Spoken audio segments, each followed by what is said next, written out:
Witch covens have always fascinated the human heart, sparking both fear and wonder.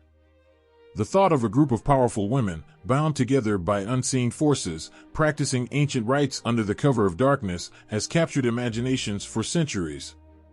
There's something hauntingly beautiful, yet terrifying, about the idea of sorceresses gathering in secret, their whispers carried by the wind, their magic woven into the very fabric of the night. Throughout history, witch covens have been shrouded in mystery. They weren't just groups of women practicing magic, they were often seen as rebels against the norms of society, holding power in a world that feared and misunderstood them. In many cultures, these women were healers, midwives, and wise ones, wielding knowledge passed down through generations. Yet, to others, they were figures of dread, capable of bringing misfortune with just a glance or a whispered word. In ancient times, the concept of a coven wasn't just about magic. It was about survival.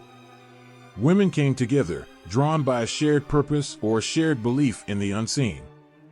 They formed bonds that went beyond blood, creating families where none existed. In a world that was often harsh and unforgiving, these covens provided a sanctuary, a place where these women could be themselves without fear of persecution. They shared their knowledge, their hopes, and their fears, forming a sisterhood that was stronger than any spell. The role of these sorceress groups varied across cultures. In some, they were revered, their wisdom sought by kings and peasants alike. In others, they were hunted, their powers feared and misunderstood. The witches of Thessaly, for example, were known for their ability to control the very elements, summoning storms or calming the seas with a word. These women were not just practitioners of magic, they were forces of nature themselves, living embodiments of the power that flowed through the earth. In Norse mythology, the Volur, or seeresses, were highly respected. These women were believed to have the ability to see into the future, to communicate with the gods, and to influence the course of fate. They held a position of great importance in Viking society, their guidance sought in times of war and peace. The Volur weren't feared but revered, their presence a reminder of the thin veil between the seen and the unseen. But not all covens were so fortunate. In medieval Europe, the fear of witches reached a fever pitch. The idea of women coming together in secret, practicing magic that was beyond the understanding of the church, was seen as a direct threat to the established order. Witch hunts spread like wildfire, and women who were once seen as healers and wise ones were now accused of consorting with the devil. The image of the witch, once a figure of power and wisdom, was twisted into something dark and evil. The witches of Salem are perhaps the most famous example of this. In a time of fear and suspicion, accusations of witchcraft tore apart families and communities. Women who were different, who didn't conform to the rigid expectations of society, found themselves at the mercy of their neighbors' fears. The covens that once provided support and strength became targets, their members hunted down and punished for crimes they didn't commit. The witch trials were a tragic reminder of what happens when fear and ignorance take hold, and the scars left by that time still linger today. Yet, despite the persecution, the idea of the coven persisted. In some cultures, witch covens became symbols of resistance, groups of women who refused to be silenced or controlled. The Benedatti of Italy, for example, were believed to fight against evil spirits in their dreams, protecting their communities from harm. These women weren't just witches, they were warriors, battling against the forces of darkness with nothing but their will and their magic. Even today, the concept of the witch coven holds a certain allure. It represents the power of women coming together, of finding strength in unity and in the shared knowledge of generations past. It's a reminder that, even in the face of persecution, there is power in community, in the bonds that are forged in the crucible of adversity. But along with this power comes misunderstanding. Myths and misconceptions about witch covens have persisted throughout the ages. Some see them as dangerous, as groups that practice dark and forbidden magic. Others romanticize them, imagining them as mysterious and enchanting, detached from the realities that many of these women faced. The truth, as it often is, lies somewhere in between. Witch covens were, and in some cases still are, groups of people bound together by a shared belief in something greater than themselves. They were places of power, but also of protection, where knowledge and tradition were kept alive in the face of overwhelming odds. The emotions tied to witch covens are complex. They evoke fear, wonder, respect, and sometimes even pity. The image of the witch, alone in the woods or surrounded by her sisters, has become a powerful symbol in our collective imagination. It represents both the fear of the unknown and the strength that comes from embracing it. Witch covens, in all their forms, remind us of the power that lies in unity and the shared wisdom of those who came before us.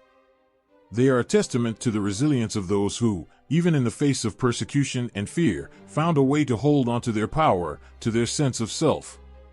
They are a reminder that, no matter how dark the night, there is always a circle of light where those who believe in the magic of the world can come together, bound by the invisible threads of a shared purpose, and create something beautiful and enduring. In the shadowed hills of ancient Greece, where the winds whispered secrets to those who would listen, there existed a group of women whose names were spoken in hushed tones. They were the witches of Thessaly, feared and revered for their powerful magic, a magic that could bend the very forces of nature to their will. These women were not ordinary mortals, they were something more, something that both terrified and fascinated those who encountered them. The people of Thessaly believed that these witches could control the moon, drawing it down from the sky to do their bidding. It was said that they could summon storms with a mere gesture, calling forth the fury of the heavens to rain down upon their enemies. The earth itself responded to their commands, shaking and trembling beneath their feet. To cross a Thessalian witch was to invite disaster, for their wrath was as relentless as it was mysterious. But the power of the Thessalian witches wasn't just in their control over nature. They were known to possess knowledge of poisons and potions that could heal or harm, bring sleep or death, depending on their will. They could enchant the mind, twisting thoughts and desires until nothing was as it seemed. Their magic was not just a tool, but an extension of their very being, a force that flowed through them as naturally as blood through their veins. In ancient texts, the Thessalian witches were often depicted as figures of dark beauty, with eyes that seemed to pierce through the soul. Their voices were said to be as soft as the breeze, yet carrying the weight of ancient wisdom. It was whispered that they could speak with the dead, calling forth spirits from the underworld to reveal secrets or exact revenge. To those who sought their help, they were both saviors and destroyers, their power a double-edged sword that could just as easily turn against the one who wielded it. One of the most famous tales of the Thessalian witches involves the story of Erictho, a fearsome sorceress whose name alone was enough to strike fear into the hearts of men. According to legend, Erictho was capable of raising the dead, not with prayers or offerings, but with her will alone. She would wander the battlefields at night, collecting the bodies of the slain, using their lifeless forms to perform her dark rituals. It was said that she could reanimate corpses, forcing them to speak of things they had seen beyond the grave, their voices hollow and filled with the chill of death. Erictho was not a figure of mercy. Her magic was cold and unyielding, born of a deep connection to the darker forces of the world.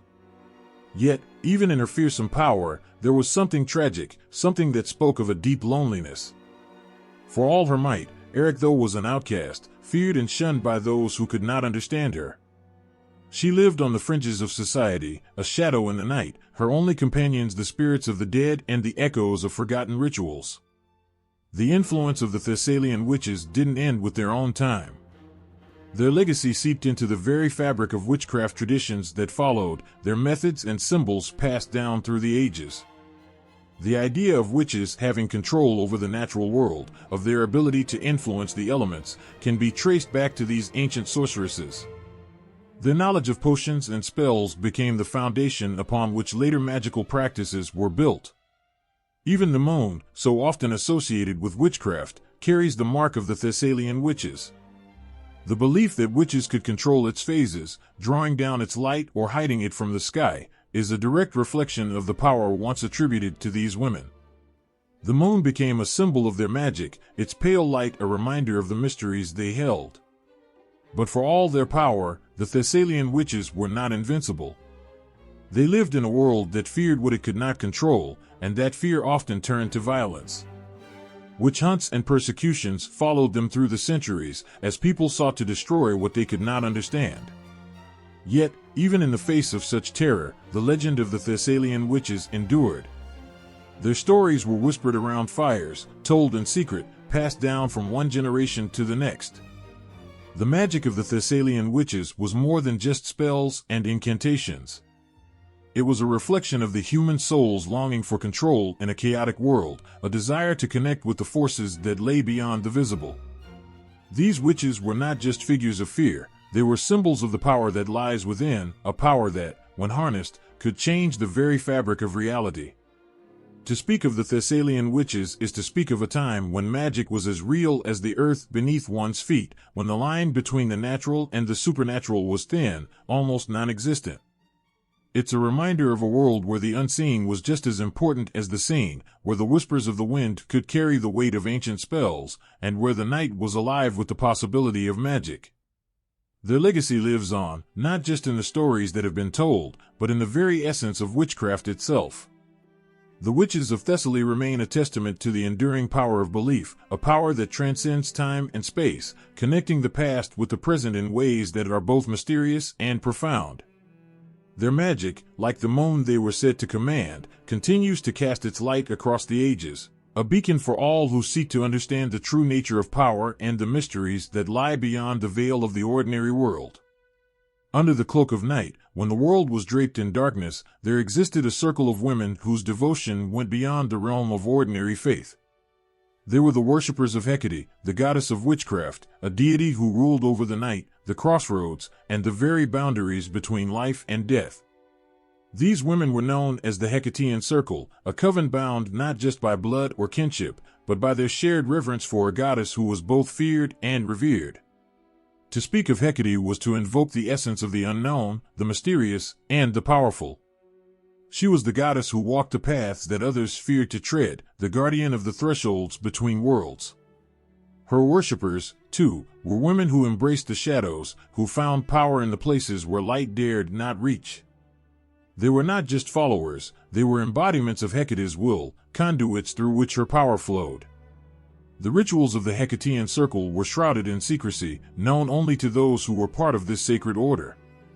These rituals were performed under the cover of darkness, in places where the veil between worlds was thin. The crossroads, a symbol of Hecate's dominion, was a favored site for these rites, a place where the living and the dead, the past and the future, all converged. It was here, in the stillness of the night, that the Hecatean Circle would gather, their hearts beating in unison with the pulse of the earth. Their rituals were not for the faint of heart. They involved offerings to Hecate, sometimes simple, sometimes elaborate, but always significant. These offerings often included foods such as eggs, garlic, and honey, left at crossroads or near tombs, places sacred to the goddess. But the most powerful offerings were those that came from within, the invocations spoken in whispers, the sacred chants that echoed through the night air, summoning the presence of Hecate herself. To witness one of these rituals was to feel the very air hum with energy, a force that was both terrifying and awe-inspiring. The women of the Hecatean Circle would stand in a circle, their faces illuminated by the flickering light of torches. In their eyes burned a fervor that could only come from true devotion. As they chanted in unison, their voices would rise and fall like the waves of the sea, a rhythm that seemed to reach out to the very soul. The goddess was said to appear at these rituals, a figure draped in darkness, her presence felt rather than seen. Those who were there spoke of a chill in the air, a sensation of being watched by eyes that were not of this world. Some claimed to hear the faint sound of footsteps approaching from the shadows, the soft rustle of her robe as she moved among them. It was in these moments that the power of the Hecatean Circle was at its peak, when the boundaries between the worlds seemed to blur, and anything became possible. But the power of this coven was not only in their rituals. It was in the very bond they shared, a connection that went beyond the physical, tying them to each other and to Hecate herself. They were more than just a group of women, they were a force, a living embodiment of the goddess's will. To cross them was to invite misfortune, for their magic was as potent as it was secretive. Their enemies often found themselves plagued by unexplained illnesses, haunted by strange dreams, or struck by sudden misfortune. The Hecatean Circle did not need to show their power openly, the mere suggestion of their wrath was enough to instill fear. Their powers were legendary, spoken of in whispers among those who dared to speak of such things at all. It was said that they could summon spirits from beyond the grave, compel the dead to speak, and even bring about death itself with nothing more than a curse. They were also healers, able to cure ailments that no ordinary medicine could touch, but their healing came at a price that was not always paid in gold. Despite their fearsome reputation, the Hecatean Circle was not entirely without compassion. Those who sought their help with pure intentions often found them to be surprisingly kind, their magic used to protect and heal rather than to harm. But to those who sought to exploit or betray them, they were merciless. The stories of those who had wronged the Hecatean Circle were not stories of redemption, they were tales of retribution, swift and unyielding.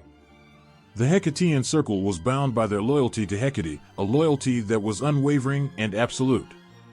They saw in her not just a goddess, but a mother, a protector, and a source of all their power. Their rituals, their magic, their very lives were dedicated to her. In return, Hecate bestowed upon them powers that set them apart from the ordinary, powers that made them both feared and revered. The Hecatean Circle was a sisterhood like no other, a bond forged in darkness and strengthened by the light of their shared devotion. To be part of this circle was to be part of something greater than oneself, to be connected to the very forces of nature and beyond. It was a life of mystery, of power, and of unwavering loyalty to a goddess who ruled the night. And so, under the moon's pale gaze, the Hecatean Circle continued their worship, their rituals echoing through the ages. Their legacy, like the goddess they served, remained shrouded in mystery, a testament to the enduring power of belief, of magic, and of the bonds that tie us to the ancient and the unknown. In the stillness of the night, beneath a sky thick with stars, there once lived a woman in the land of Ender, whose name carried a weight that echoed through the ages. She was known simply as the Witch of Ender, a figure both feared and sought after, a woman who wielded powers that few could comprehend. Her story, buried within the sacred texts of the Bible, has long fascinated and terrified those who dared to speak her name. It was a time of great turmoil when King Saul, the first king of Israel, found himself standing on the precipice of despair. The Philistine army loomed large, and Saul's heart was gripped with fear. He sought guidance, but the voice of God, once a comfort to him, had grown silent. Desperate and alone, Saul turned to the one place he had once condemned, the dark arts, the forbidden realm of the supernatural. He sought the Witch of Ender, a woman with the power to commune with the dead, to summon spirits from the beyond. Saul's journey to Ender was fraught with danger, for he had outlawed all necromancers and witches in the land. Yet, in the dead of night, disguised and trembling, he arrived at her door. The witch, upon seeing him, must have felt a chill, for here stood the king who had banished her kind. Yet, Saul's desperation was plain to see, and he begged her to summon the spirit of the prophet Samuel, the one voice he believed could guide him. With reluctance, the witch agreed, and what followed was an act that would seal her place in history. She performed the ritual, and before Saul's eyes, the spirit of Samuel appeared. The air must have thickened with the presence of something not of this world, a connection between the living and the dead forged by this woman's ancient, mysterious power. Samuel's words, however, were not of comfort but of doom. He foretold Saul's downfall, the loss of his kingdom, and his death in battle. Saul, shaken to his core, knew then that his fate was sealed. The Witch of Ender, this enigmatic figure, became a symbol of the forbidden, the mysterious, and the potent power that lies just beyond the veil of the ordinary world. In her, people saw both the fearsome and the necessary, a reminder of the forces that could be called upon in the darkest of times, but at great peril. Her act of summoning the dead was not just an act of magic, it was a moment that bridged the mortal with the eternal, the known with the unknown. But who was she really, this woman who stood at the crossroads of life and death? The Bible tells us little of her background, her motives, or her life beyond that fateful encounter. Yet, the mere fact that she existed suggests that she was not alone. Could there have been a coven in Ender, a sisterhood of women who practiced the old ways, hidden from the eyes of those who would judge and condemn them? The possibility lingers like a shadow, a whisper of a past that refuses to be fully known. In the ancient world, witches were often part of larger groups, covens that shared their knowledge, their rituals, and their secrets. These were not mere gatherings of women, they were communities bound by a shared understanding of the world's deeper mysteries. The Witch of Endor may have been part of such a coven, a circle of women who kept the old traditions alive, even as the world around them sought to snuff them out. If there was indeed a coven in Endor, what rituals might they have practiced? The rituals to commune with the dead, to speak with spirits, were not uncommon in ancient times. They required a deep connection to the spiritual world, a knowledge passed down through generations. These women, skilled in the art of necromancy, would have understood the delicate balance required to summon a spirit without inviting chaos. They would have known the ancient chants, the offerings that pleased the spirits, and the protective measures needed to keep the living safe from the dead. Yet, the witch's decision to help Saul suggests something more, a complexity in her character that transcends the simplistic labels of good or evil. She must have known the risk she took, not just in defying the king's own laws, but in tampering with forces that even she could not fully control. And yet, she did it. Perhaps out of compassion, perhaps out of a sense of duty to her craft, or perhaps because she knew that in that moment, she held a power that no king, no prophet, could match. The significance of the Witch of Endor in religious and historical contexts cannot be overstated. She is a reminder of the enduring power of women who, throughout history, have been keepers of secrets, guardians of forbidden knowledge, and practitioners of the ancient arts. In the Witch of Endor, we see a figure who stands at the intersection of religion, magic, and power, a woman who, despite the risks, embraced her role as a mediator between the living and the dead. Her story, though brief in the Bible, has left a lasting impact. Over the centuries, she has been depicted in countless works of art, literature, and folklore, each portrayal adding layers to her already complex image. She has become a symbol of both the fear and the fascination that surrounds the idea of witchcraft, a figure who, even today, evokes a sense of mystery and awe. The possibility that there were others like her, a coven in the shadows of Endor, adds another dimension to her story. These women, hidden from the world, would have shared their knowledge, their rituals, and their power in secret. They would have been bound by a common purpose, a shared understanding of the world's deeper mysteries, and a commitment to each other that went beyond mere survival. In the end, the Witch of Endor remains an enigma, a figure shrouded in the mists of time. Her legacy, however, is clear. She reminds us of the power that lies in the unseen, the strength that comes from knowledge, and the courage it takes to wield that power, even when the world stands against you. In the frozen lands of the north, where the wind howls with the voices of the ancients, there walked women of great power, women who could see beyond the veil of time, who held in their hands the threads of fate. These were the Volur, the seeresses and witches of Norse mythology, whose presence in Viking society was both revered and feared. Their eyes, it was said, could pierce through the past and future, and their words were woven with the wisdom of the gods. In the flickering light of a hearth fire, a Volva would sit, her staff in hand, surrounded by those who sought her counsel. The air would be thick with anticipation, for when she spoke, it was not just the words of a mortal woman that were heard, but the echoes of the divine. The people would come to her, their hearts heavy with questions about battles yet to be fought, children yet to be born, and destinies yet to unfold. And the Volva, with her sight, would guide them, her voice carrying the weight of fate itself. In Viking society, the Volur held a unique place. They were not just healers or midwives, though they often played those roles, they were intermediaries between the human and the divine, the living and the dead. To be a Volva was to bear a heavy burden, for with great power came great responsibility. These women were consulted by kings and warriors alike, their visions shaping the course of history in ways that few could comprehend. The life of a Volva was not one of ease.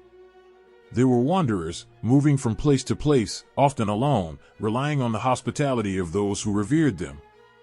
Yet, despite their solitary existence, they were never truly alone. The spirits of the ancestors, the whispers of the gods, and the mysteries of the runes were their constant companions. The staff they carried was not just a symbol of their power, it was a tool, a conduit through which the energy of the earth and the cosmos flowed. The rituals of the Volur were sacred, passed down through generations, each one steeped in the knowledge of those who had come before. When a vulva performed seer, the ancient Norse form of magic and divination, it was as if the very fabric of reality shifted. She would enter a trance, her spirit journeying to other realms, where she could see and interact with beings beyond the mortal world. In these moments, she was no longer bound by the limitations of the physical body. She became one with the forces that govern the universe. The gods themselves were said to be close to the Volur, especially Odin, the All-Father, who was known to practice seer.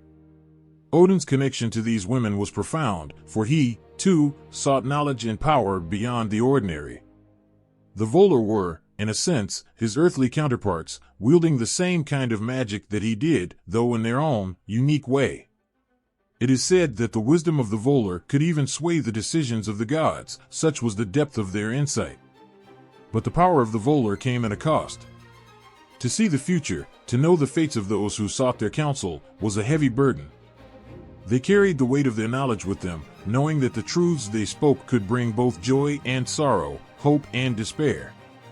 Theirs was a lonely path, for who could truly understand the mind of one who walks between worlds? Yet, despite the loneliness, there was a strength in them, a resilience born of their connection to the ancient forces that governed life and death. In the sagas and Eddas, the Volur are immortalized as figures of immense power and mystery. Their stories, though often brief, leave an indelible mark on the reader, for in them we see a glimpse of a world where magic and reality are intertwined. These women were not bound by the laws of men, they answered only to the gods and to the forces of fate that they served. And in this service, they found a purpose that transcended the mundane concerns of daily life. The influence of the Volur extends far beyond the time of the Vikings. In modern witchcraft practices, their legacy is still felt. The rituals of seer have been revived by those who seek to connect with the ancient Norse traditions, and the figure of the vulva has become a symbol of feminine power and wisdom. Her staff, her rituals, her connection to the gods, all these elements have been woven into the tapestry of contemporary witchcraft, where they continue to inspire and empower those who walk the path of the witch. Yet, for all the ways in which the Volur have been integrated into modern practices, there remains something elusive about them, something that cannot be fully captured or understood. Perhaps it is the mystery that surrounds them, the sense that they belonged to a world that was both familiar and alien, a world where the boundaries between the seen and the unseen were fluid.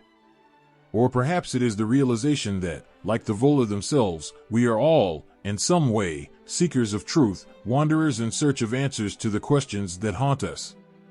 The Volur, with their wisdom and their power, remind us of the importance of looking beyond the surface, of seeking out the deeper truths that lie hidden in the shadows. They teach us that there is strength in embracing the unknown, in trusting our instincts, and in walking the path that is uniquely ours. And as we move forward, we carry with us the legacy of these ancient seeresses, whose voices still echo in the winds of the north, guiding us, as they once guided the Vikings, through the mysteries of life and death.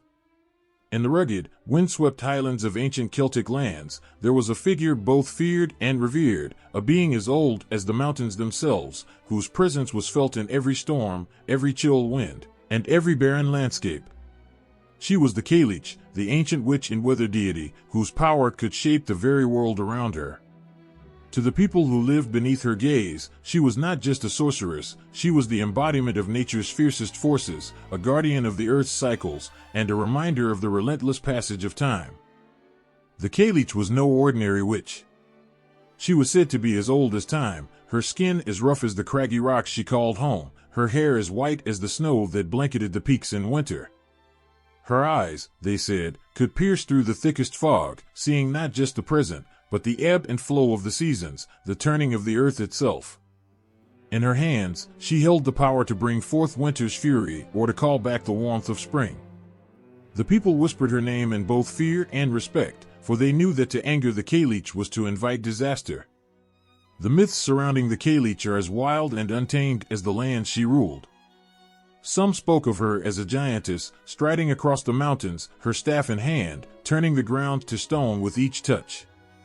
Others told of her as a cunning sorceress who could transform herself into a young maiden when it suited her, though her true form was ancient and powerful beyond measure. She was said to gather her coven, a group of followers as mysterious as she, to perform rituals that controlled the very elements. Her followers, those who dared to join the Kalich's coven, were few and far between, but their loyalty was absolute. These were women who had seen the harshness of life, who understood the raw, untamed power of nature, and who sought to align themselves with it. They were drawn to the Kalich's strength, to her knowledge of the earth's secrets, and to the promise of power that came from walking in her shadow. Together, they would gather on the coldest nights, beneath the full moon, their voices rising in chants that echoed through the valleys, calling forth the winds and the snow, bending nature to their will. But the Kalich was more than just a weather deity.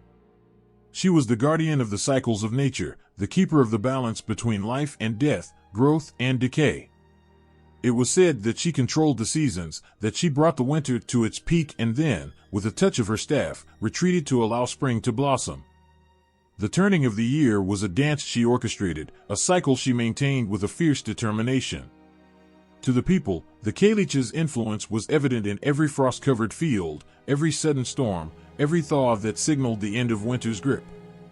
In the dark of winter, when the land was locked in ice and the sun barely graced the sky, the people would huddle in their homes, listening to the howling wind and knowing that the Kalich was at work. They would tell stories of her great deeds, of how she shaped the mountains with her own hands, of how she gathered stones and placed them upon the hills, forming the rugged landscape that surrounded them. And they would leave offerings, small tokens of respect, in the hopes that the Kalich would show mercy, that she would bring the winter to an end and allow the warmth of the sun to return.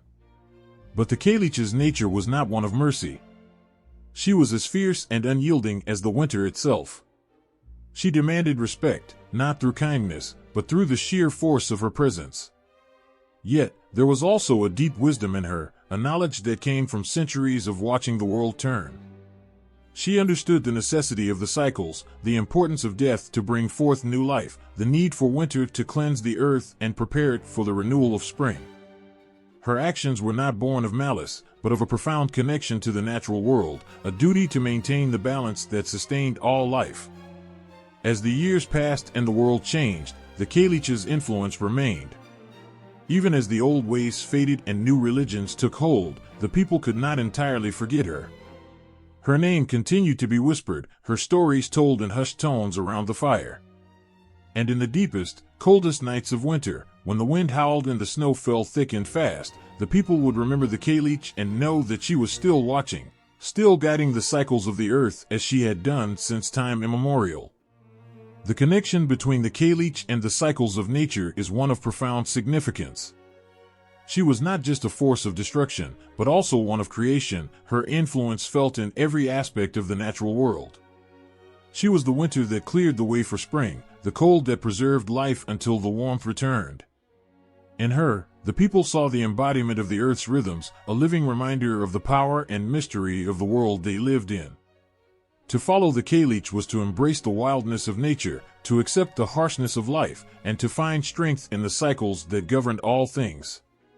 Her followers understood this, and they sought to learn from her, to harness her power, to become one with the forces that shaped their world. In doing so, they found a connection to something greater than themselves, a link to the ancient rhythms that had guided humanity since the dawn of time. The Kalich and her coven remain figures of awe and mystery, their legacy woven into the very fabric of the land. Their stories continue to inspire those who seek to understand the deeper truths of nature, those who recognize the power that lies in the cycles of life and death. And as long as the winds blow and the snow falls, the spirit of the Kalich will live on, a testament to the enduring strength of the ancient sorcerers who ruled the winter and guarded the earth's secrets. In the quiet villages of northern Italy, as the moonlight bathed the rolling hills and ancient forests, there were whispers of a mysterious group. These were not witches of malevolent intent, but protectors, warriors in the shadows, fighting battles that no one else could see. They were the Benedenti, those who walked in the night, sworn to defend their communities from the forces of darkness. Their story is one of courage and strange, otherworldly power, a tale that has sent shivers down the spines of those who dared to listen. Born into their roles, the Benedenti were not chosen, they were marked by fate. It was said that those who were destined to join their ranks were born with the caul, a thin membrane covering their faces at birth, a sign that they were blessed, or cursed, with the ability to walk between worlds. As children, they were like any other, but as they grew older, they began to experience strange dreams, visions of themselves leaving their bodies, their spirits called to battle in the dead of night. When darkness fell, and sleep took hold of the villagers, the Benandanti would rise in spirit, leaving their physical forms behind as their souls took flight. They would gather in secret places, hidden from the eyes of the waking world, to prepare for their nocturnal battles. In these otherworldly fields, they faced off against their eternal enemies, the Malandanti, witches of malevolent intent who sought to bring harm and misfortune to the living. The battles were fierce, fought with stalks of fennel and sorghum, weapons imbued with mystical power. The fate of the harvest, and by extension, the community's survival, hung in the balance. For the Benandanti, these battles were not just a duty, they were a sacred calling. Their victories ensured that the crops would grow strong, that the earth would be fertile, and that the people would have enough to eat. They fought not for themselves, but for the well-being of all. And yet, their role was a lonely one, burdened with the knowledge of the unseen dangers that lurked in the darkness. They could not speak openly of their battles, for fear of being misunderstood, or worse, accused of witchcraft themselves. Their secretive nature and strange practices inevitably drew the attention of the Inquisition, the ever-watchful arm of the Church that sought to root out heresy and witchcraft wherever it might be found. The Benandanti, with their tales of nocturnal journeys and spiritual battles, were soon suspected of consorting with the devil, despite their protests that they fought against evil, not for it. The inquisitors, blind to the nuance of the Benandanti's role, saw only the confessions of dreamlike battles and magical practices, and many were accused of witchcraft. Dragged before the Inquisition, these warriors of the night were forced to defend themselves in the face of brutal interrogation. They spoke of their battles, of their role as protectors, but their words fell on deaf ears. To the inquisitors, any involvement in the supernatural was a sign of guilt, and the Benandanti were no exception. Some were tortured, others executed, their names blackened by accusations they could not escape. Yet even under such pressure, many held to their beliefs, maintaining that they had done no wrong, that they had only sought to protect their people from the forces of darkness. The trials of the Benandanti left deep scars on the communities they had once defended. The loss of these protectors meant that the people were left vulnerable to the very forces the Benandanti had fought against. Fear and suspicion took root, and the traditions of the Benandanti began to fade, remembered only in whispers and half-forgotten tales. Yet their legacy endured, woven into the fabric of Italian folklore, a reminder of the thin veil that separates the seen from the unseen, and of those who dared to fight for the light, even when it cost them everything. The Benandanti story is one of contrasts, of light against darkness, of protectors mistaken for villains, of courage in the face of overwhelming odds. Their battles may have been fought in secret, their victories unknown to most, but the impact of their actions was felt in every harvest that survived, and every child who grew strong, in every village that thrived despite the lurking shadows. They were not just fighters, they were guardians of hope, of life itself, and their memory is a testament to the strength that comes from standing against the darkness, even when the world does not understand. In the end, the Benandanti were more than just a coven, they were a symbol of the eternal struggle between good and evil, a struggle that continues to this day in many forms. Their tale, though shrouded in mystery and often misunderstood, remains a powerful reminder of the importance of standing up for what is right, even when it means walking a lonely path, even when it means facing the darkness head-on. In the cold winter of 1692, a small village in Massachusetts became the epicenter of one of the most terrifying chapters in American history. Salem, once a quiet community, was suddenly gripped by fear, suspicion, and hysteria. It started with a few young girls who fell ill, convulsing and speaking in tongues. Their strange behaviors sparked whispers of witchcraft, a word that struck terror into the hearts of the villagers. Soon, the accusations began, and a dark cloud settled over Salem as neighbors turned against neighbors, friends against friends, and even families were torn apart by the dread of the unknown. The Salem witch trials were not just about fear of the supernatural, they were a manifestation of deeper tensions simmering beneath the surface of Puritan society. The people of Salem lived in a world of strict religious codes and harsh realities. Life was hard, and the threat of the devil's influence was ever present in their minds. When the first accusations of witchcraft were made, it was as if a floodgate had opened. The fear of the devil's work, coupled with the pressures of a rigid and fearful society, created a perfect storm. Women, especially those who were different, outspoken, or simply unfortunate, became the easy targets of these accusations. In Salem, it was believed that covens of witches secretly gathered in the woods, plotting evil and calling upon dark powers to bring harm to the God-fearing people of the village. These women, many of whom were healers, midwives, or simply loners, found themselves accused of being in league with the devil. The trials that followed were swift, brutal, and unforgiving. Once the accusations began, they spread like wildfire, and no one was safe. One of the first to be accused was Tituba, a slave who belonged to the family of Reverend Samuel Parris. She was an outsider in every sense of the word. Her skin was dark, her origins foreign, and her practices mysterious to the Puritans of Salem. Under duress, she confessed to being a witch and spoke of the devil's presence in Salem. Her confession, likely coerced by fear and the threat of torture, only fueled the hysteria. Others soon followed, their names given up in a desperate attempt to save themselves or out of sheer malice. The trials were marked by a kind of madness. Evidence was flimsy, often based on dreams, visions, or the so-called spectral evidence, where the accusers claimed to see the spirits of the accused tormenting them. The more outlandish the accusation, the more it seemed to be believed. The courtrooms were scenes of chaos, with young girls writhing and screaming as they pointed out the supposed witches who were causing them harm. The accused, many of whom were bewildered and terrified, had little chance of defending themselves against such intangible claims.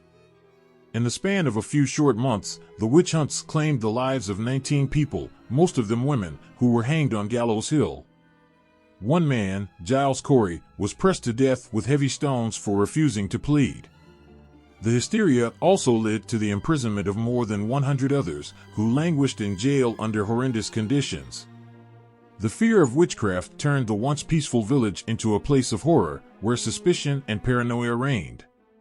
But as quickly as it began, the madness came to an end.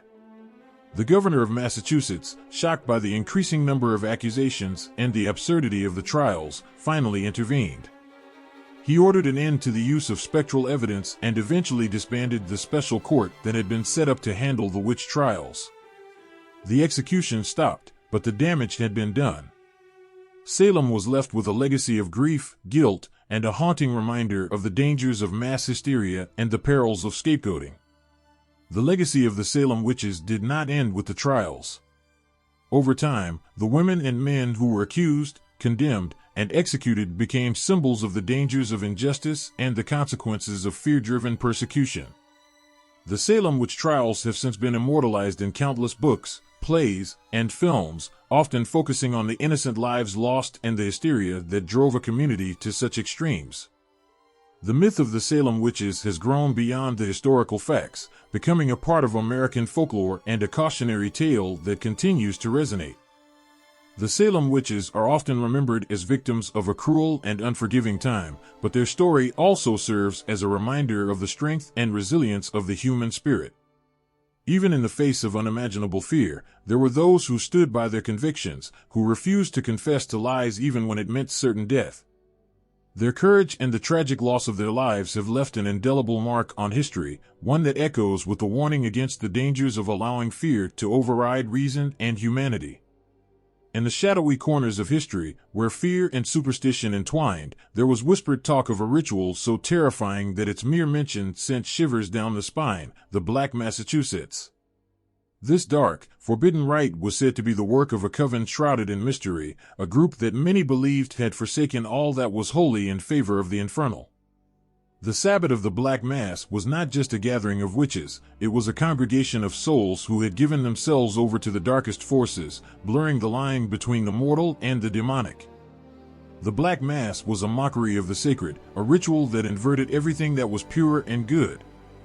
It was said that these witches would gather under the cover of night, deep in the heart of a forest or within the crumbling walls of an abandoned chapel. There, in the dim light of flickering candles, they would begin their unholy ceremony. The altar, a sacred space in any other rite, was here defiled. Often a naked body, sometimes that of a young woman, was used as the blasphemous centerpiece. The Eucharist, a symbol of divine grace, was desecrated, replaced with vile offerings meant to invoke the presence of evil.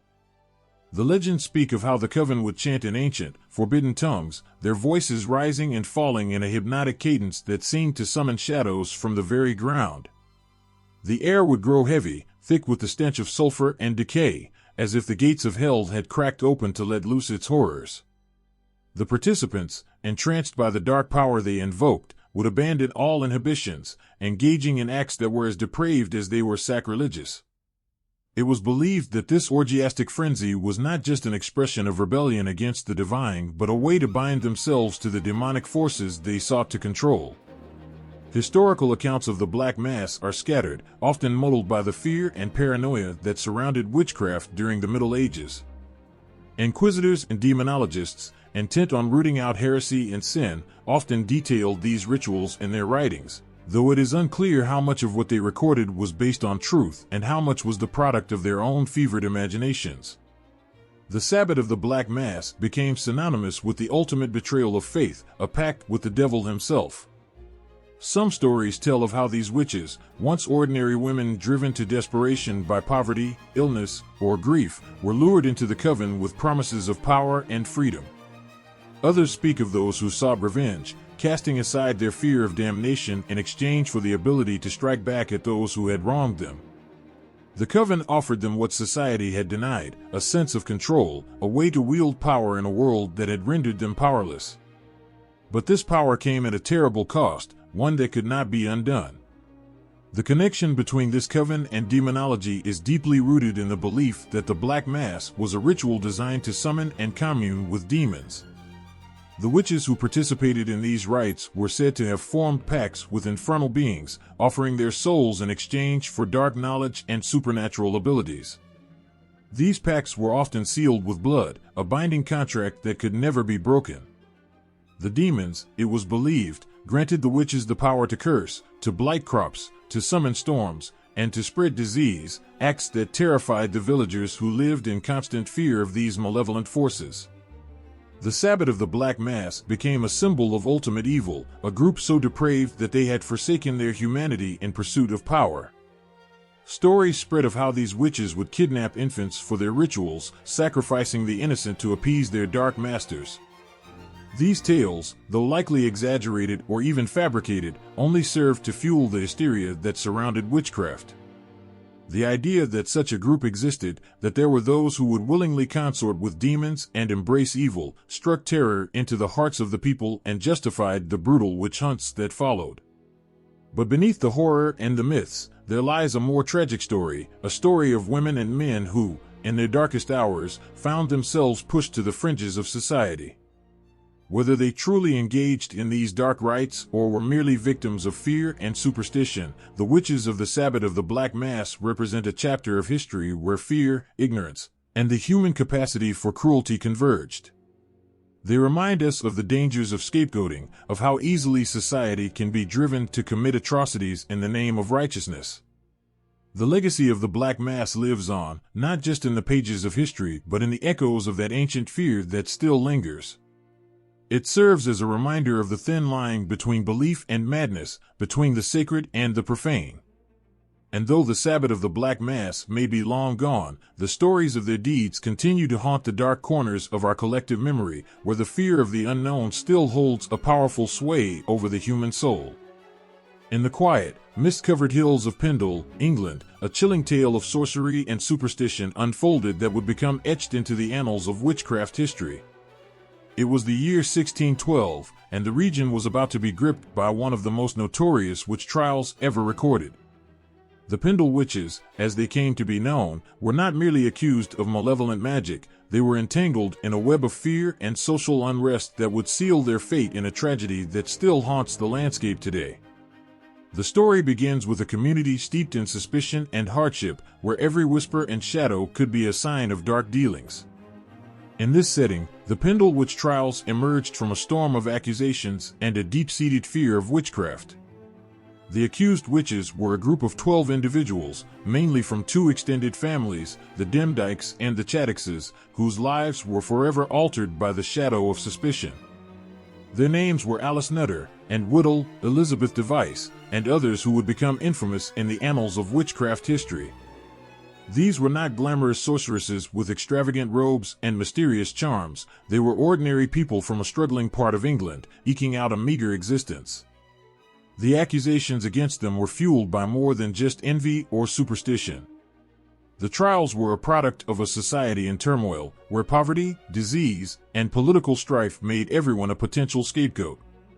In such a climate, the whispers of witches became a convenient way to channel collective fears and frustrations. The charges against the Pendle witches were nothing short of harrowing. They were accused of casting spells, causing illness, and even murder.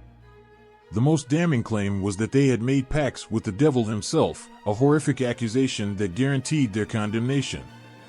The evidence against them was often flimsy at best: testimonies of spectral evidence, confessions obtained under duress, and accusations from neighbors with personal grudges. Yet, the fear that gripped Pendle was so intense that these accusations were taken as gospel truth. One of the most heart-wrenching stories was that of Elizabeth Device, a young girl who was accused of witchcraft alongside her mother and siblings. The idea that a child could be so malevolent was terrifying to the people of Pendle, and her tragic fate only added to the aura of horror surrounding the trials. Elizabeth's trial, along with that of her family, painted a grim picture of how fear and ignorance could tear apart a community and lead to unspeakable suffering. The Pendle witch trials were marked by a sense of injustice and cruelty. Many of the accused were illiterate and could not defend themselves against the vague and often contradictory charges leveled at them. Their testimonies were dismissed, their pleas ignored, and their fates sealed by the relentless grip of fear and superstition. The trials concluded with several of the accused being sentenced to death, their lives snuffed out in a blaze of public hysteria. The impact of the Pendle witches on English witchcraft folklore is profound. The trials have become a symbol of the dark side of human nature, where fear and ignorance can lead to the persecution of the innocent. The stories of the Pendle witches have been retold and examined in countless books, films, and academic studies. They serve as a stark reminder of the dangers of scapegoating and the ways in which society can turn against its most vulnerable members. The legacy of the Pendle witches also reflects a broader theme in the history of witchcraft. It highlights how witch hunts were often less about actual magic and more about the dynamics of power, fear, and societal control. In Pendle, the witches became symbols of the community's anxieties, a reflection of the intense fear that could lead ordinary people to commit extraordinary acts of cruelty. Today, the story of the Pendle witches remains a poignant chapter in the history of witchcraft. The landscape of Pendle itself, with its misty hills and quiet valleys, carries the echoes of those dark days. The tale of the Pendle witches serves as a powerful reminder of the consequences of fear and ignorance, and it continues to captivate the imagination of those who seek to understand the darker aspects of human history. As the years have passed, the Pendle witches have been remembered not only for their tragic end, but also for the lessons their story imparts. The echoes of their trials linger, urging us to reflect on the ways in which fear can distort reality and lead to unimaginable suffering. The Pendle witches, with their tragic fates and the shadow of their story, continue to resonate as a haunting reminder of a time when fear and superstition could consume a community. In the heart of Ethiopia, beneath the vast African sky, a world of ancient rituals and profound mysticism unfolds through the Zar cult. This hidden realm is a tapestry of shadow and light, where the line between the living and the spirits is blurred by intense, mystical ceremonies. The Zar cult, a sorceress group deeply rooted in Ethiopian culture, is known for its powerful rituals that echo through the ages, creating an emotional and haunting legacy. The Zar cult is a sacred tradition where women play a central role. These rituals are not merely performances, they are spiritual lifelines that connect participants with the unseen world. Women, revered as mediums and healers, channel the spirits during these intense ceremonies. Their movements, chants, and dances are more than mere acts. They are spiritual dialogues with the forces that dwell beyond human understanding. As they invoke these spirits, their roles are both revered and feared, reflecting a complex relationship between the spiritual and the earthly realms. The Tsar rituals themselves are a vivid spectacle of sound and motion. The ceremonies are characterized by frenetic drumming, hypnotic chanting, and ecstatic dancing. These rituals are designed to summon and appease the spirits known as Tsar. The belief is that these spirits can possess individuals, particularly women, leading them to act out in ways that are both enigmatic and compelling. The women who participate in these rites often enter trance states, becoming vessels through which the Tsar spirits communicate. The rituals are seen as a way to restore balance and health to those who are afflicted by spiritual disturbances. The power of these women in the Tsar cult is both awe-inspiring and poignant. They are considered to hold a unique connection to the divine, channeling the energies of the Tsar to heal and guide their communities. Their influence extends beyond the rituals. They are also seen as protectors and advisors, using their spiritual insight to address personal and communal issues. The respect and reverence they command are a testament to their role as spiritual leaders, though their position also carries a profound burden. They walk a tightrope between the sacred and the profane, their every action and word imbued with the weight of their spiritual responsibilities. The connection between the Tsar cult and ancient African spirituality is a deep and intricate one. The Tsar rituals are not isolated practices but are part of a broader tapestry of African spiritual traditions that date back thousands of years. These practices are steeped in the belief that the spirit world is a living, active force that interacts with the material world. The Tsar cult embodies this belief, offering a space where the spirit world can be actively engaged with, and where its power can be harnessed for healing and guidance. The history of the Tsar cult is intertwined with the broader history of Ethiopia and the African continent. The rituals have been practiced for centuries, reflecting the rich tapestry of African spirituality that values the interplay between the physical and spiritual realms. The Tsar cult serves as a living link to this ancient heritage, preserving traditions that have been passed down through generations. The ceremonies are a reminder of the deep spiritual connections that have always existed in African cultures, where the spirit world and human experience are seamlessly intertwined. As the Tsar rituals continue to be practiced in Ethiopia today, they remain a powerful testament to the enduring strength of ancient spiritual traditions. The women who lead these ceremonies are not only practitioners of an age-old tradition but also custodians of a sacred heritage that speaks to the heart of human experience. Their involvement in the Tsar cult is a poignant reminder of the ways in which spirituality can shape and enrich our lives, providing a bridge to the divine and a source of profound personal and communal healing. In the shadows of ancient myth, where magic and mystery intertwine, the legend of Circe stands out like a beacon. Circe, the enchantress from Homer's tales, is more than just a mythical figure. She is the heart of a powerful coven known as the Daughters of Circe. Her story, filled with enchantments and transformations, has given rise to a lineage of sorceresses whose rituals and magic evoke both awe and fear. Circe herself is a figure of haunting beauty and formidable power. Known for her ability to transform men into animals, she wields magic that blurs the line between reality and fantasy. Her island, Aiaia, is a place of wonder and terror, where the ordinary becomes extraordinary under her spell. Her story is not just a tale of power, but also a narrative of loneliness and longing, adding layers of depth to her character. She is both a creator of enchantments and a solitary figure whose magic isolates her from the world she influences. The Daughters of Circe are the inheritors of her legacy, embodying her magic and mystique. They are a coven born from the echoes of her spells, each member a living embodiment of Circe's power. The rituals they perform are steeped in the same enchantments that Circe practiced, echoing her ability to manipulate the world around her with a flick of her hand or a whispered incantation. Their ceremonies are not mere imitations, but profound expressions of their own magical heritage, bringing Circe's ancient magic into the present. The rituals of the Daughters of Circe are both mesmerizing and mysterious. They gather in hidden places, away from prying eyes, where the air is thick with anticipation and the promise of magic. Their ceremonies often involve complex spells and transformations, reminiscent of Circe's own legendary abilities. They use potions, chants, and symbolic gestures to connect with the supernatural, each ritual a testament to their deep connection with the goddess. The rituals are as much about personal transformation as they are about communal magic, reflecting the dual nature of their power, both personal and collective. Their magic is a blend of the natural and the supernatural, grounded in the belief that the world is full of unseen forces waiting to be tapped into. The daughters of Circe practice their craft with a deep respect for the forces they command, knowing that their spells and potions can both heal and harm. Their power is not just about changing others, but also about understanding and mastering their own inner transformations. They are both practitioners and protectors of ancient wisdom, preserving a tradition that has its roots in the mythic past.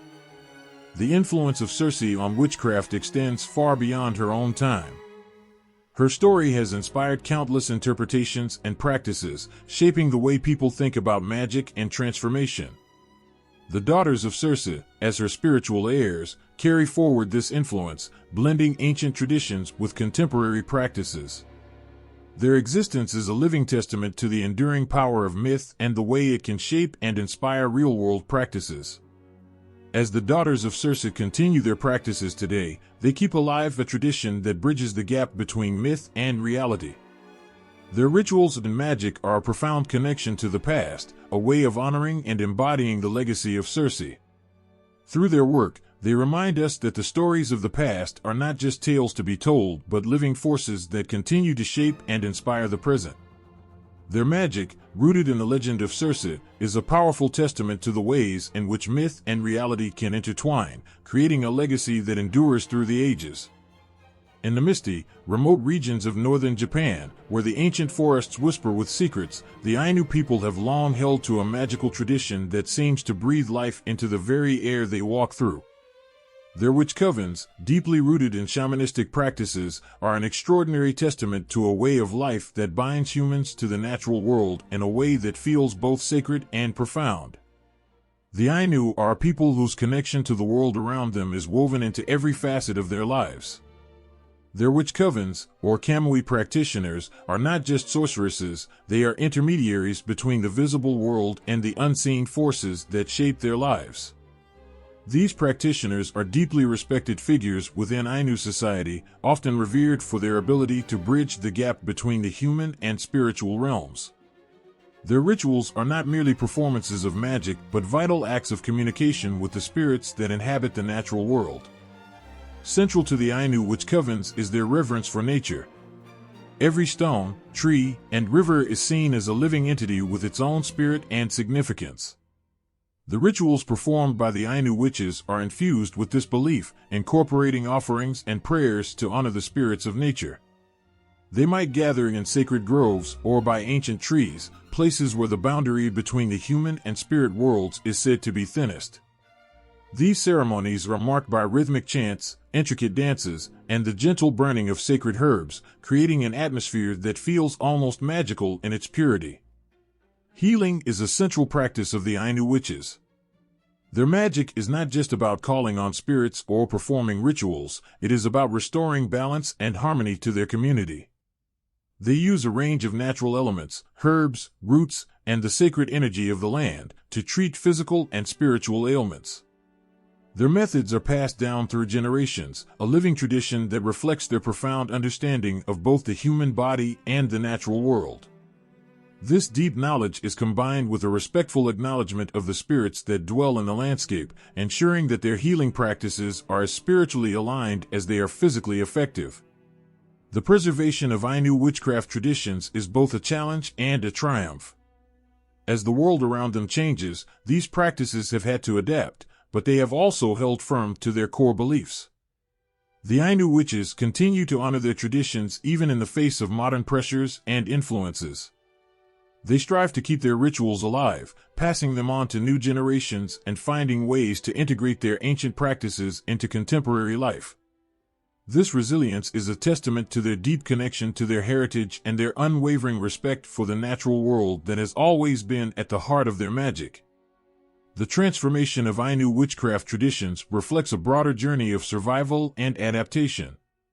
While some elements of their practices have evolved, the essence of their magic remains rooted in a profound respect for nature and a deep connection to the spirits that inhabit their world. This balance between tradition and change is what allows their practices to endure, adapting to new circumstances while staying true to the core values that have defined them for centuries. The Ainu witch covens, with their sacred rituals and deep connection to the natural world, are a powerful reminder of the ways in which magic and nature can intertwine. Their practices are more than just ancient rituals, they are a living testament to the enduring power of the human spirit and its ability to find harmony with the world around it. Through their work, the Ainu witches continue to weave a tapestry of magic and reverence that binds past and present, honoring a tradition that is as vibrant and vital today as it was in the ancient forests where it began. In the vibrant, sun-drenched islands of the Caribbean, where the rhythm of the waves meets the heartbeat of the land, the legacy of Obeah women shines through with a resilience that is as captivating as it is profound. These sorceresses, wielding the ancient and powerful practice of Obeah, have long been guardians of a magical tradition that is deeply intertwined with the history and struggles of their people. Obeah, a form of spiritual and magical practice, finds its roots in the African traditions brought to the Caribbean by enslaved people. As they arrived on foreign shores, they carried with them a rich tapestry of beliefs and practices, weaving them into the fabric of their new world. Obeah emerged as a symbol of their strength, blending African spiritual heritage with Caribbean influences. It became a powerful tool for maintaining cultural identity and resisting the oppression they faced. The practice of Obeah is as diverse as the Caribbean itself. It encompasses a wide range of rituals, from healing and protection to curses and divination. The Obeah women, or priestesses, are central to this tradition. Their role is not only to perform rituals, but to serve as a bridge between the spiritual and physical worlds. They are believed to channel the power of spirits and ancestors, using their knowledge to offer guidance, healing, and empowerment. One of the most striking aspects of Obeah is its role in resistance. In the face of colonial oppression and enslavement, Obeah became a means of defiance and survival. The rituals and spells of Obeah were often employed to challenge the injustices faced by the Caribbean people. They provided a way to resist the forces that sought to subjugate them, empowering individuals and communities to assert their dignity and fight for their freedom. The Obeah women, with their deep connection to the spiritual world, became symbols of resistance, their practices a source of strength and unity. The evolution of Obeah magic has been a journey of adaptation and survival. As Caribbean societies transformed, so too did the practice of Obeah. It absorbed new elements, integrating influences from different cultures while remaining firmly rooted in its African origins. This adaptability is a testament to the resilience of the Obeah tradition, which has managed to thrive despite the challenges it has faced. The Obeah women have played a crucial role in preserving and evolving this tradition, ensuring that it remains a living, vibrant part of Caribbean culture. In addition to their role in resistance, Obeah women have been key in preserving the cultural heritage of the Caribbean. Their practices are not just about magic, they are a reflection of the rich history and traditions of the Caribbean people. By maintaining and passing down their knowledge, they keep alive the stories, songs, and rituals that connect their communities to their ancestral past. This cultural preservation is an act of profound significance, a way of honoring and remembering the struggles and triumphs of their forebears. The impact of Obeah women on Caribbean culture is immeasurable. Their work has helped to shape the identity of the Caribbean, infusing it with a sense of magic and mystery that resonates through its music, art, and folklore. Their presence is a powerful reminder of the strength and resilience of the human spirit, and their practices continue to inspire and empower those who seek to understand and embrace their heritage. Through the struggles and triumphs, the Obeah women of the Caribbean have stood as guardians of a magical tradition that is both deeply personal and profoundly collective.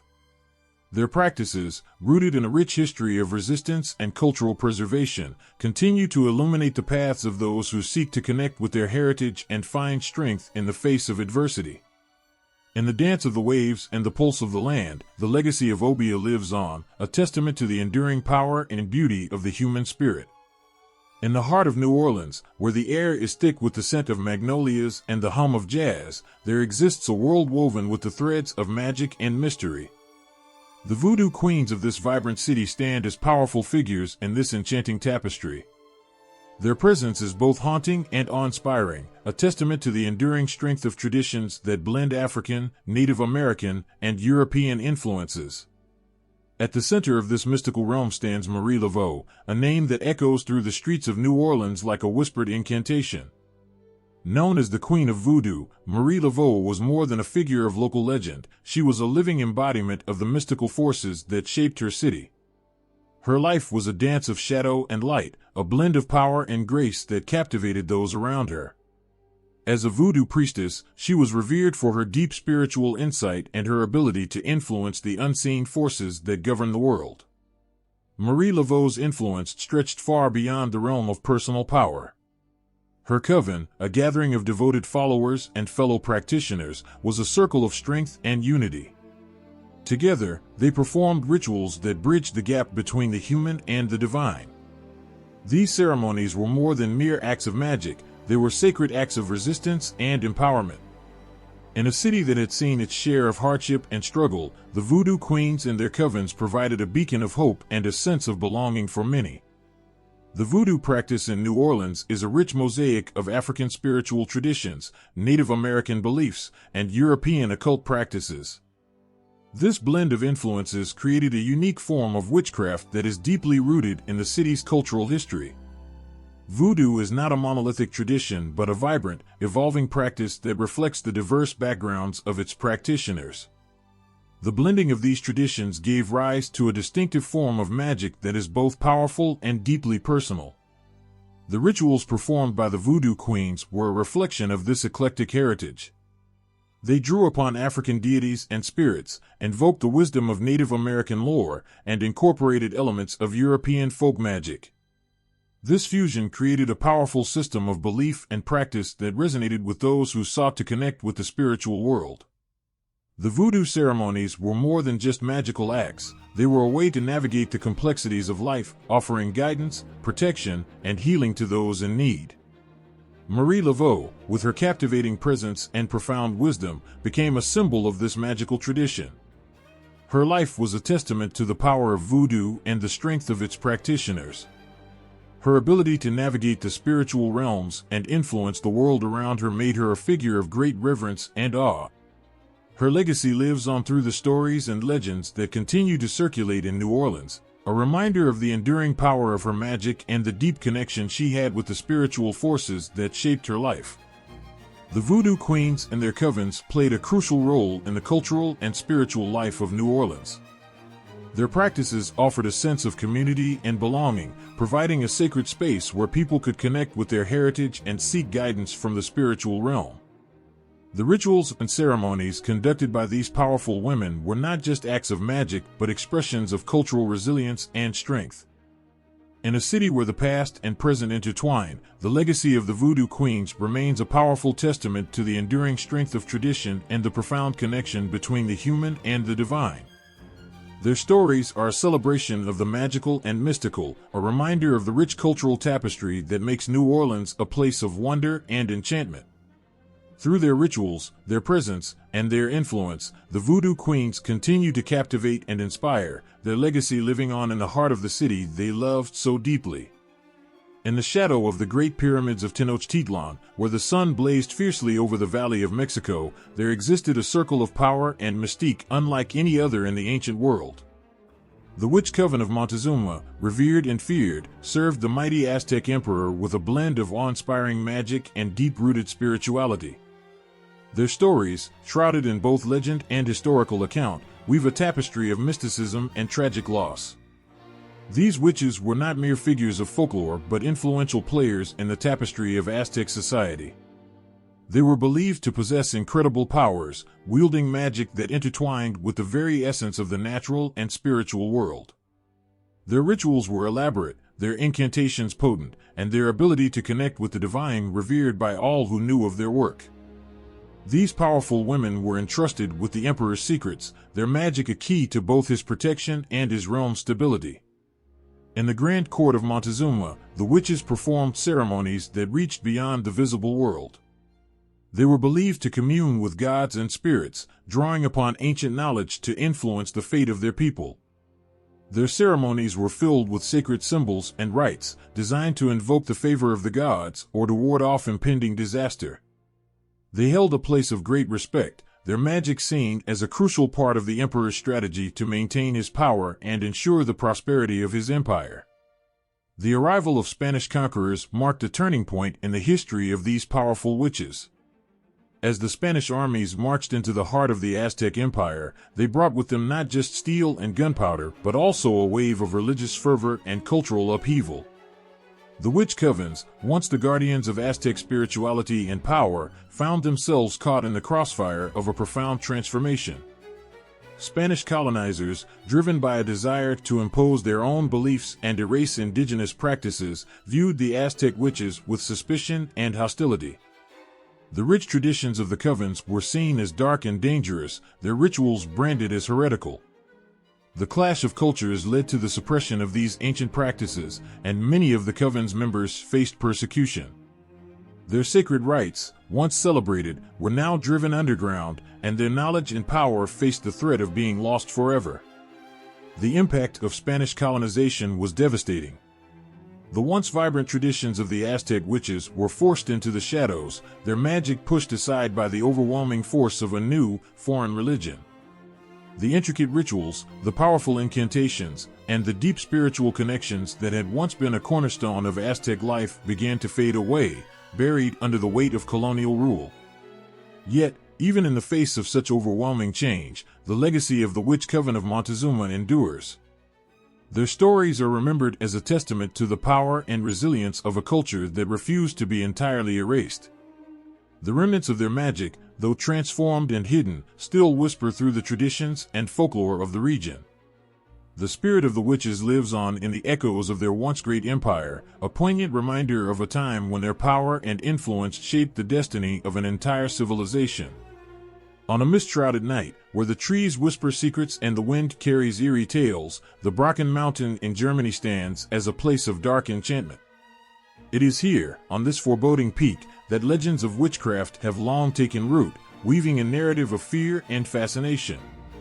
Every year, as springtime unfolds and the chill of winter begins to lift, the Brocken becomes a stage for a haunting spectacle.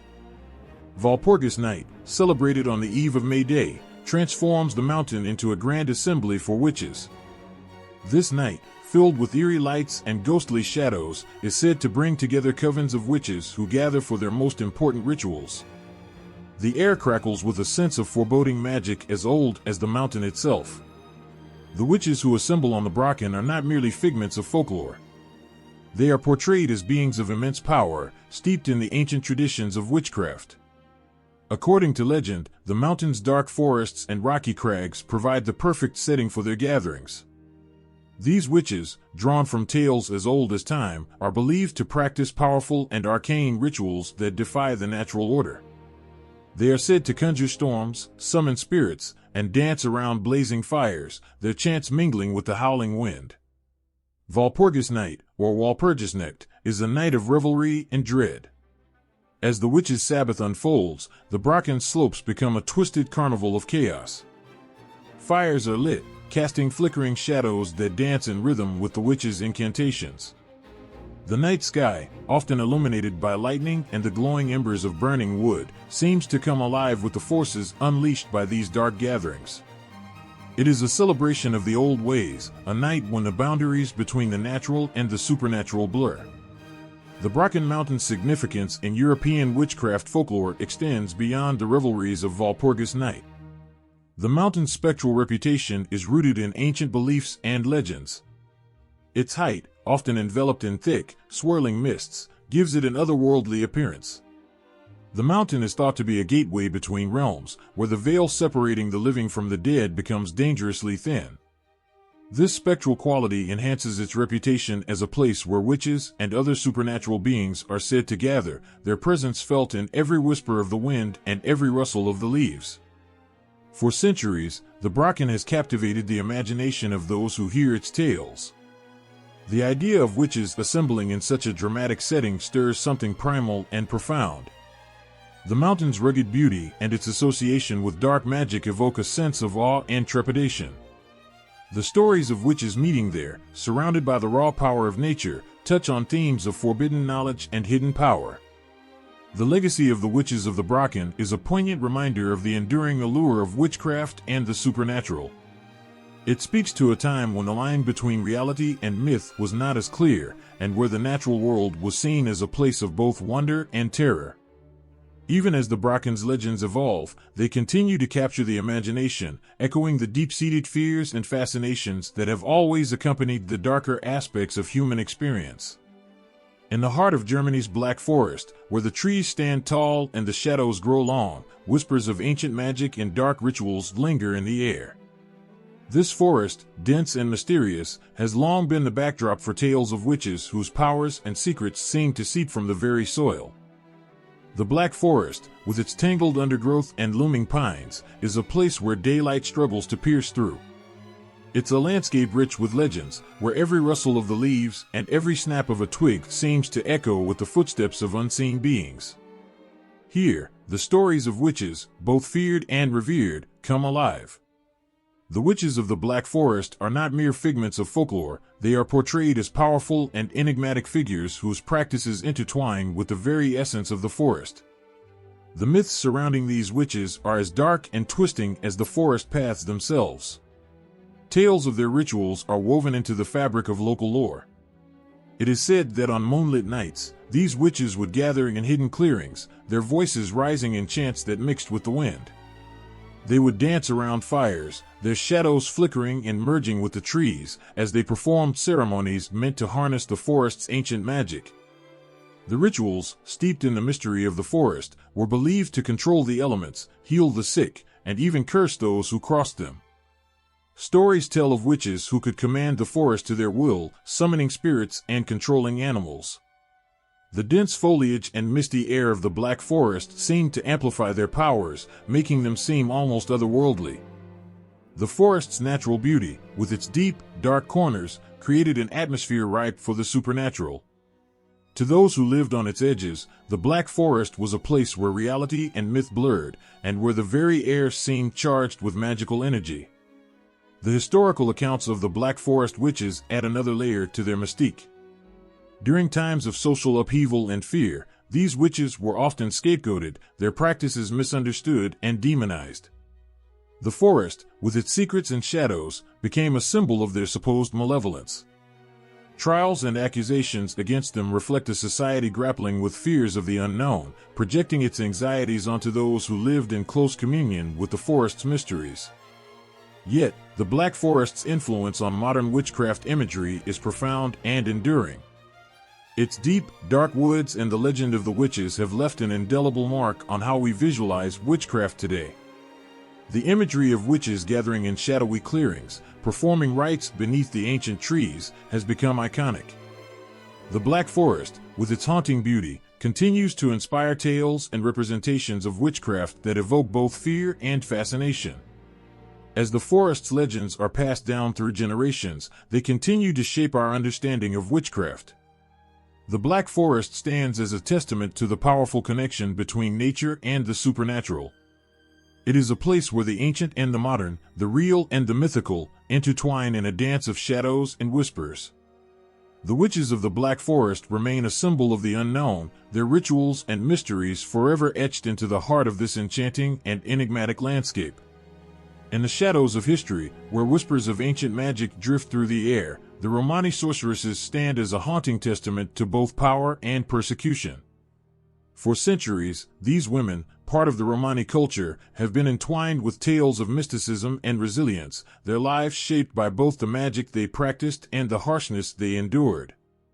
Imagine a campfire flickering against the night sky, casting dancing shadows on the faces of those gathered around. The Romani sorceresses, cloaked in flowing garments rich with colors and symbols, share secrets passed down through generations. Their eyes, sharp and knowing, hold the weight of countless stories of magic, curses, and divination. They speak of a world where every gesture, every whispered incantation, holds the power to change fate. Romani magic, known for its deep connection to the natural world, is not just a practice but a way of life. These sorceresses are masters of divination, using tools like tarot cards, crystal balls, and palm readings to guide their communities. Their knowledge of the unseen, whether to predict the future, protect against malevolent forces, or heal the sick, was both revered and feared.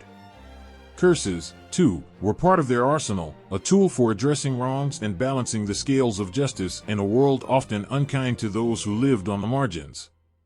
Yet, the same magic that empowered these women also made them targets. Throughout history, Romani sorceresses have faced intense persecution.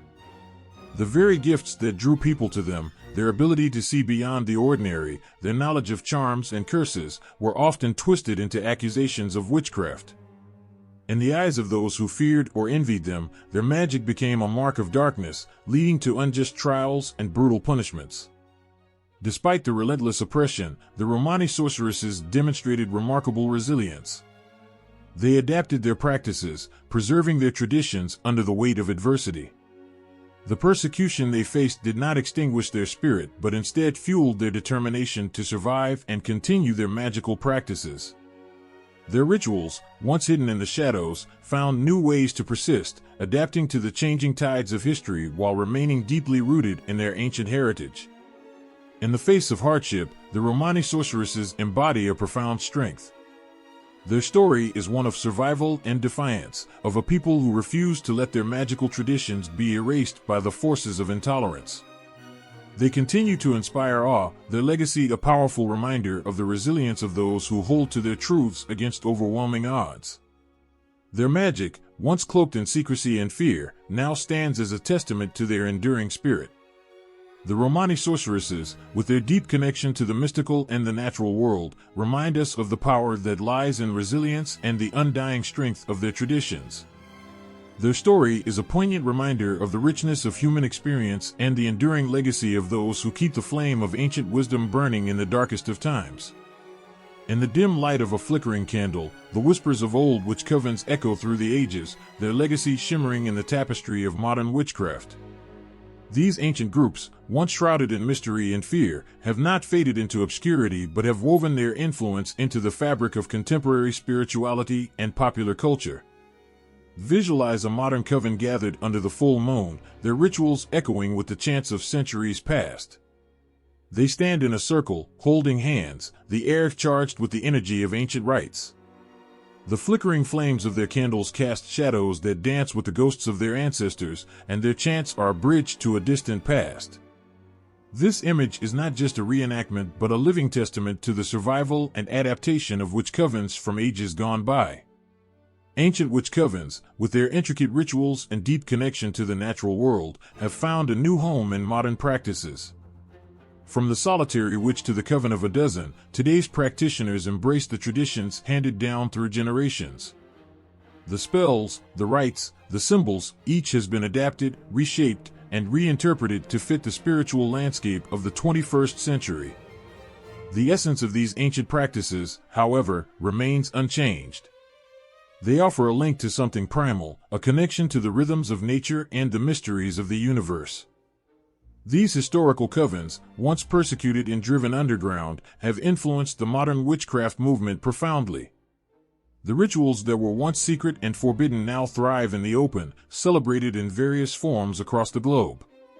The old ways have not merely survived, they have evolved and integrated with contemporary beliefs. Modern witches practice with a reverence for the past, infusing their rituals with the wisdom and knowledge of those who came before them. The pentagram, the chalice, the sacred circle, all these symbols have been carried forward, transformed, but still echoing their ancient origins. In popular culture, the resurgence of witch covens has been nothing short of spectacular. From movies and TV shows to books and social media, witches have re-emerged as powerful symbols of magic and rebellion. They captivate imaginations with their blend of mystery and empowerment. This portrayal often draws on the historical image of witches as powerful, enigmatic figures, their legacies woven into the stories and characters we see today. Popular culture has embraced the witch as a symbol of strength, individuality, and connection to the mystical. Spiritual movements have also seen a revival of interest in coven-based practices. Groups and individuals alike are rediscovering the power of communal ritual and the strength found in collective intention. These modern covens celebrate the ancient traditions while adapting them to contemporary values. They stand as a testament to the enduring power of witchcraft and its ability to adapt and thrive, regardless of the obstacles faced throughout history. As the sun sets and the world quiets, the legacy of ancient witch covens pulses through the night. The traditions, once hidden and feared, now shine brightly, guiding new generations in their spiritual journeys. The ancient wisdom of these covens endures, a beacon of hope and connection in a modern world that often seems disconnected from its roots. The magic that once flourished in secret now dances openly under the moonlight, a beautiful reminder of the resilience and enduring power of the witches who came before.